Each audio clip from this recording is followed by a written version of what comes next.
ভাইয়া, এটা কি করছো? ভাবি ব্যথা পাচ্ছে তো। ভাবি ব্যথা পাচ্ছে নাকি তুই ব্যথা পাচ্ছিস তা তো দেখতেই পাচ্ছি। ভাইয়া, তুমি কি পাগল? এত নিচু মন মানসিকতা। রোহান, তুই চলে যা আমার সামনে থেকে। আমার বউয়ের আশেপাশে কখনো আসবি না। বউ কাকে বলছো ভাইয়া? অত্যাচারের পাত্র বলতে পারো। আসার পর থেকে দেখছি ভাবিকে তোমরা কিভাবে রেখেছো। একটা মানুষ এত মানসিক শারীরিক অশান্তির মধ্যে কিভাবে থাকতে পারে বলতে পারবা? আমার বউ আমাকে বুঝতে দে। রোহান আর কোনো কথা বলল না, রুম থেকে বের হয়ে গেল। রানু বেগম এক কোণে কাচুমাচু হয়ে দাঁড়িয়ে আছেন, ভয় পাচ্ছে যদি অতসীর গায়ে আবার হাত তুলে। ইফাস রানুর দিকে তাকিয়ে চিৎকার করে বলল, দাঁড়িয়ে তামাশা দেখছেন এখানে? যান, আপনার কাজ করেন। যাচ্ছি ভাইজান। ইফাস আতসীর সামনে গিয়ে বলল, এই ড্রেস পরছিস কেন? ভুল হয়েছে, এখন থেকে বাথরুমে গেলেও ও আপনার অনুমতি নিয়ে যাব। সব সময় ঠোঁটের সামনে কথা প্রস্তুতই থাকে। আমি কথা বলতে লেট হতেই পারি, কিন্তু তোর উত্তর দিতে লেট হয় না। এখন কি কথা ও আপনার অনুমতি নিয়ে বলবো নাকি? আর একটা কথা বললে? অতসী ডোন্ট কেয়ার ভাব নিয়ে বলল, কি থাপ্পড় মারবেন তো? রোহানের সাথে কথা বলবি না। আপনি যখন সুমির সাথে ঢলাঢলি করেন, আমি কিছু বলি?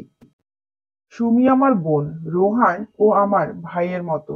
ভাই থেকে বড় হতে বেশি সময় লাগে না, বোন থেকেও বউ হতে বেশি সময় লাগে না। ইফাস থাপ্পড় দেওয়ার জন্য হাত বাড়াতেই অতসী হাতটা ধরে ফেলে। সাবধান ইফাত চৌধুরী, মেয়েরা যেমন সহ্য করতে জানে তেমন প্রতিবাদও করতে জানে। যেভাবে ভালোবাসতে জানে, কষ্ট পেলে সেভাবে আঘাত করতেও জানে। কিন্তু মেয়েরা তো মায়ের জাত, তাই সব সময় তাদের অগ্নিরূপটা দেখায় না। এমন কিছু করবেন না যাতে আমি আমার ভালোবাসা ভুলে গিয়ে আঘাত করার জন্য অগ্রসর হই। মুখে কথা ফুটেছে বেশ, তাই না? তো কি করবেন? সময় হলে সব দেখবি কি করি আর কি করি। ওকে, আশায় থাকলাম আপনার সিনেমা দেখার। সিনেমা মানে? আপনি যা দেখাবেন তা সিনেমার থেকে কম হবে না। আমি শিওর। গায়ে হাত তুলতে যাচ্ছি না, কথাটা বলেই ইফাস রুম থেকে বের হয়ে যায়। অতসী পাশে রাখা টেবিলের উপর থেকে পানি খেয়ে আবার শুয়ে পড়ে। এত মানসিক অশান্তি আর নিতে পারছে না। এখান থেকে বের হতে পারলেই শান্তি। বেশ কয়েকদিন কেটে গেল। রোজ সকালে ঘুম থেকে উঠে নাস্তা বানানো, গোষ্ঠীসুদ্ধ লোকেদের সকল কাজ করে দেওয়া, দুপুরে রান্না, সবাইকে খাবার খাওয়ানো, আর রাতে ক্লান্ত শরীরে একটা অমানুষের শয্যাসঙ্গী হওয়া।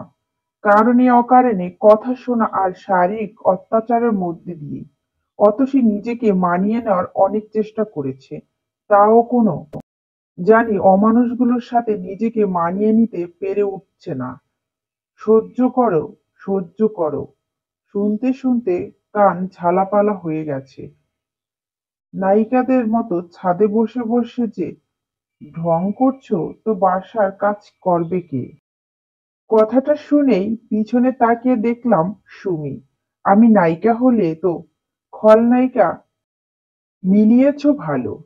তো মতো বেদব মাইয়া আমার বাপের জন্মে দেখিনি। নাও, তোমার জন্মে দেখে নাও। যা নিচে গিয়ে কাজ কর।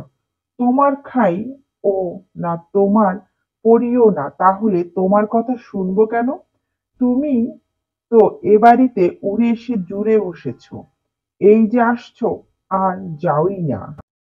তুই আমাকে কি বললি? তোকে যদি এই বাসা থেকে না বের করছি, তাহলে আমার নামও সুমি না। যাও প্লিজ, আমাকে এ বাসা থেকে বের করে দাও। আমি নরক থেকে বের হতে চাই। সুমি দৌড়ে নিচে চলে গেল। আমিও আস্তে আস্তে নিচের দিকে যেতে লাগলাম। প্রায় দুপুর হতে চললো, রান্না বসাতে হবে। ইদানিং সুমি আমার সাথে আঠার মতো লেগে আছে। আল্লাহ আমাকে এই কোন পরীক্ষায় ফেলেছে কে জানে। আমি কিচেনে ঢুকে সবজিগুলো ফ্রিজ থেকে বের করলাম। রানুকে ডাকতে বাইরে যেতেই আমার শাশুড়ি সিংহের মতো গর্জন দিয়ে বলল, তুই সুমিকে কি বলেছিস? কিছু বলিনি মা। হঠাৎ উনি আমার চুলের মুঠিতে ধরে আমাকে টানতে টানতে রুম থেকে বের করে দেয়। ব্যথা সহ্য না করতে পেরে আমি ওনার হাত ছাড়িয়ে নেওয়ার চেষ্টা করতেই উনি নিচে পড়ে যায়। নিচে পড়ে জোরে চিৎকার দিয়ে কান্না শুরু করে দেয়। মায়ের কান্না শুনে ইফাজ দৌড়ে রুম থেকে বের হয়ে আসে। ইফাজ বের হয়ে ওনাকে উঠে রুমে নিয়ে যায়। আমি এখনো দরজার বাহিরে বসে বসে কাঁদছি। বেশ কিছুক্ষণ পর ইফাজ এসে আবার চুলের মুঠি ধরে টানতে টানতে বলল, আমার মাকে মেরে আবার নাটক করছিস? গেটের সামনে মেন রাস্তা ধাক্কা দিয়ে ফেলে দিয়ে যায়। তোর সাহস দেখে আমি অবাক হচ্ছি। তুই আমার মাকে মেরেছিস? আমার বাসায় তোর আর কোনো জায়গা হবে না। সময় মতো ডিভোর্স লেটার পেয়ে যাবি। আমি ওনাকে মারিনি, উনি তো আমার মায়ের মতো। তো আর কোনো নাটক আমি দেখতে চাই না। ইফাল দারোয়ানকে বলো গেট লাগিয়ে দিতে। দারোয়ান গেট লাগিয়ে দেয়। আমি চোখ মুছতে বসা থেকে উঠে পড়ি। পাশে স্যান্ড ও নাই, এ রোদে রাস্তায় গরম হয়ে আছে। একটা পা ফেলতেই মনে হয় পাটা পুরো নিচ দিয়ে পড়ে যাচ্ছে। তাও এসব যন্ত্রণা মনে যন্ত্রণা থেকে তুচ্ছ মনে হয়। অতসী বাড়ি ফিরতেই ঢুকে মা বলে চিৎকার দিয়ে মাটিতে বসে পড়ে। অতসীর মা দৌড়ে এসে মেয়ের এই অবস্থা দেখে অবাক হয়ে যায়। অতসীকে রুমে নিয়ে যায়। অতসীর মা সাথে সাথে অতসীকে জিজ্ঞেস করে কি হয়েছে। অতসী কিছুক্ষণ চুপ করে থাকে। চুপ করে থাকতে দেখে শিমুনীলু দুজনই নিষেধ করে এখন কিছু জিজ্ঞেস করার জন্য। অতসীকে ওয়াশরুমে দিয়ে বাহিরে দাঁড়িয়ে আছে নীলু। অতসীর মা ইফাজকে ফোন দিয়ে ঘটনাটি জানতে পারল, কিন্তু অতসীর মার বিশ্বাস হচ্ছে না অতসী এমন কাজ করবে। নাও, কখনোই না। অতসী কখনো বড়দের গায়ে হাত তুলবে না। সে যতই অপরাধ করুক না কেন। মেয়েকে ছোট থেকে বড় করেছে, কখনো তো এমন হয়নি। অতসীকে আদর করে ডেকে এই কাজটা দিত, তা কষ্ট হলেও করে দিত। যা বলতো তাই শুনতো। বড় হয়েও কোনো কাজের অবাধ্য হয়নি। এত লক্ষ্মী মেয়ে কি কখনো কাউকে মারার মতো কাজ করতে পারে? রাতে হঠাৎ অত জ্ঞান হারিয়ে ফেলে। শরীরটাও দুর্বল, তাই বাসায় একটা ডাক্তার ডাকলো। ডাক্তার এসে বস চেক আপ করার পর যা বলল তার জন্য কেউই প্রস্তুত ছিল না। ইনি প্রেগনেন্ট, প্রায় 3 মাস হয়ে যাচ্ছে। ওনার খাওয়া দাওয়াতে অনেক অবহেলা করেন। ঠিকমতো পুষ্টিকর খাবার খাওয়াবেন। আর কিছু টেস্ট লিখে দিয়ে গিয়েছি, তা করাতে ভুলবেন না। কথাটা শুনে অতসীর চোখ দিয়ে স্রোতের মতো পানি গড়িয়ে পড়ছে। এতটা কেয়ারলেস, নিজের ভিতরে ছোট্ট একটা প্রাণ বেড়ে উঠছে, তাও একটু গুণ অক্ষর টের পায়নি। ওই পাষাণ অত্যাচারীর বংশের বাচ্চা হওয়ার থেকে না হওয়াই ভালো ছিল। গর্বের কলঙ্ক এটা। অতসীর কথাটা শোনায় জোরে চিৎকার করে উঠে, মা, ও আমার সন্তান। ওর পিতা পরিচয় যাই হোক না কেন, আমি ওর মা। ওই সন্তান রেখে কি করবা? তুমি যখন আমাকে গর্ভধারণ করেছিলে তখন কি একবারও ভেবেছিলে আমাকে তোমার পেটে রেখে কি করবে? তুমি আর এই বাচ্চাটাকে এক না। অতসী অতসী খুব আগ্রহ নিয়ে জিজ্ঞেস করলো, কেন? তোর বাবার সাথে বরাবরই আমার সম্পর্ক ভালো ছিল। আমাকে অনেক যত্ন নিত। সেখানে ইফাজ তোর ছায়াটাও সহ্য করতে পারে না। তারপর তোরা দুজনে ডিভোর্সের কথা ভাবছিস। ডিভোর্স হয়ে গেলে এই বাচ্চাটা খাওয়াবি কি? আল্লাহ কাউকে সৃষ্টি করলে তার রিজিকও দিয়ে দেয়। আল্লাহ সবাই রিজিকের মালিক। তোমাকে এগুলো না ভাবলেও চলবে। তাও সে তো আমাদের ঘাড়ে এসেই পড়বি মা। চিল্লিয়ে কি হবে? আমাদের ঘাড়েই তো চেপে বসবি। ডিভোর্স তো হলোই না, তার আগেই তোমরা এত চিন্তা। মেয়ে হলে বুঝবি কত জ্বালা। তার থেকে ভালো ডিভোর্সের প্রয়োজন নেই। বাচ্চাটা হলে দেখবি সব ঠিক হয়ে যাবে। হয়তো বাচ্চাটা তোদের সম্পর্ক আবার জোড়া লাগাতে পারে। মা হয়েছে অনেক বলছো, এখন আমার সামনে থেকে চলে যাও। অতসী বালিশে মুখ গুজে কাঁদছে। কাঁদবে নাই বা কেন?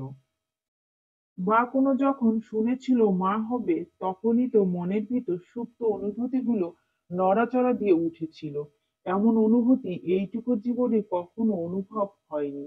হয়তো ইফাত অনেক অত্যাচার করেছে, কিন্তু বাচ্চাটা তো আল্লাহর দান।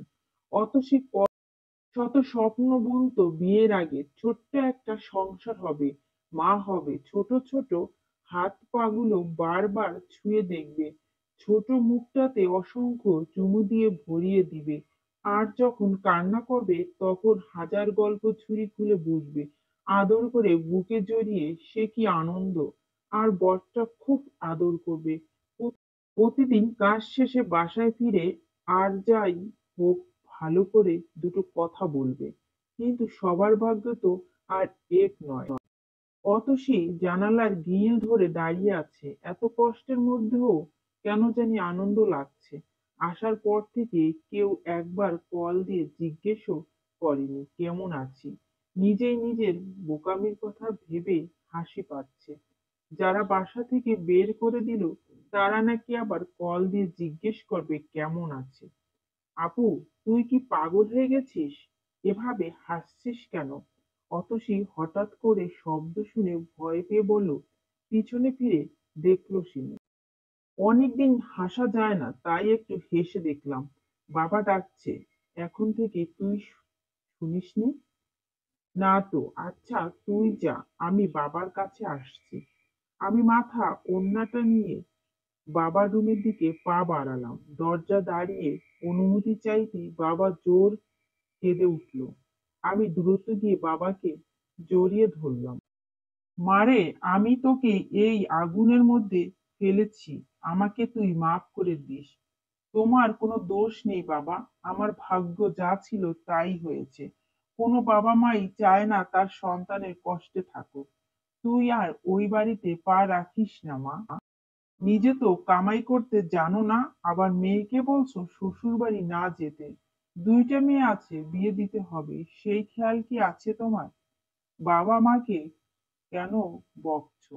বললাম তো আমি তোমাদের সংসারের বোঝা হয়ে থাকবো না। শোনো, মেয়ে এত কিছু করে লাভ নেই। ইফাস আসলেই সোজা চলে যাবি, মেয়েদের এত তেজ থাকা ভালো না। অতসী কিছু বলে না, শুধু চোখ মুছে রুম থেকে বের হয়ে আসে। মা তো খারাপ কিছু বলেনি, ভয় পাচ্ছে আমি আমার সন্তান বাড়তি খরচ হয়ে দাঁড়াবে তাই। ভাগ্যে কি কখনো পরিবর্তন হবে না? কিন্তু যাই হয়ে যাক ওই বাসায় আমি যাচ্ছি না, তা শিওর। হঠাৎ ফোন বেজে উঠলই। রিসিভ করলো মা। কিছুক্ষণ কথা বলেই ফোনটা আমাকে দিল। হয়তো ইভাস হবে, তাই ফোনটা ধরতে চাইনি। মা জোর করে আমার কানে দিয়ে চলে গেল। কণ্ঠটা চিনতে অসুবিধা হলো না। দাদিমা কল দিয়েছে। কেমন আছিস তুই? এই তো দাদিমা ভালো। আর কত রাগ করে থাকবি, এবার তো বাসায় চলে আয়। সবার ভাগ্যে কি আর সব সুখ থাকে বলো? কতদিন পর বাচ্চার মা হবি, এখন এসব রাগ অভিমান ভুলে চলে আয়। আমি আসিনি দাদিমা, বিনা অপরাধে বের করে নিজের এই সংসারে ধরে রাখতে হয়। বিয়ে হলে কত ঝড়ঝাপটাই কাটাতে হয়। যদি ইফাস ঠিক থাকতো তাহলে সংসার ধরে রাখার চেষ্টা করতাম। যে সংসার আমার না তা ধরে রাখার কোনো প্রশ্নই আসে না। অতসী চলে আয় বোন, এসব জেদ করিস না। একদিন দেখবি সব ঠিক হয়ে যাবে, ইফাস পরিবর্তন হবে। ইফাস পরিবর্তন হবে তা আমিও জানি, কিন্তু আমি চলে যাওয়ার পর। আচ্ছা দাদিমা, রাখি, পরে কথা বলবো। এইটুকু বলেই কেটে দিলাম। যত কথা বলবো তত এসব কথা শুনতে হবে। দুপুরের খাবার খেয়ে চোখ বন্ধ করে শুয়ে আছি, এমনি কলিং বেল বাজ। আমার শরীরটা ভালো নেই, তাই আমি উঠলাম না। আগের ন্যায় চোখ বন্ধ করে শুয়ে পড়লাম।